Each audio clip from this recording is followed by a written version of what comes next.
讲到高雄是咱台湾买花蚵这款花的重要产地之一。今年受到疫情影响，外销去到日本的量减无上就各有到减3成。今日开始把重点放伫咱国内，即马伫高雄的观光地点也会当看到买花蚵的装置艺术，咱也做伙来看卖。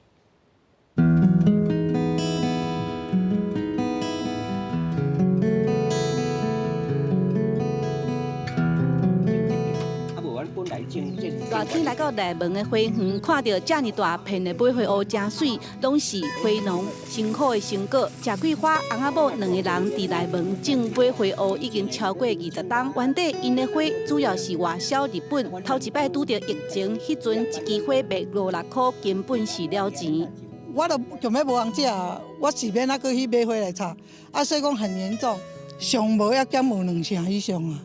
因为照顾无好诶。 我甲你讲诶，嘛想无3成。高雄的买花蚵原底一冬销往日本上济200万支，今年至少减3成。花农不得已配合政策经图，谢桂花原底1架外的产量扣掉2分地，全台湾减买20公顷。做拍算，毋过但是就是为着政府就是要咱的量少一点，量少一点就是讲啊。 迄个伊有甲阮辅助啊，为着救花农，经图外销政府拢有补助，嘛斗相共拼内销。即马因包装的花是要送去台湾的拍卖市场，这2个月伫高雄真侪景点，嘛会使看到真侪买花蚵的花艺展示，互民众欣赏。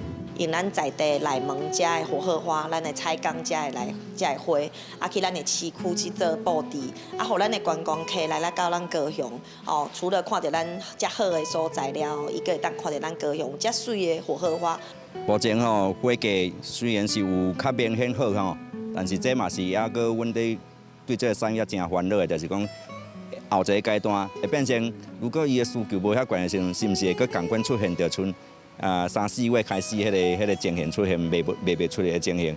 好佳在台湾疫情缓和，佮拄到热天是买花蚵大月，即马花价有回升，毋过花农真惊疫情佮再压起来，所以协会当咧思考台湾的买花蚵产业爱拼转型。国产的品种去甲国外，但袂讲哇，每一国几百的物件拢是共款的，开始要来收集。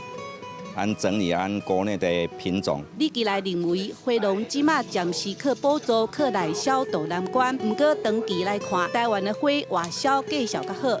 未来假使会使建立台湾的品牌，伫外销市场才有竞争力。记者陈家军、赖伟做高雄报道。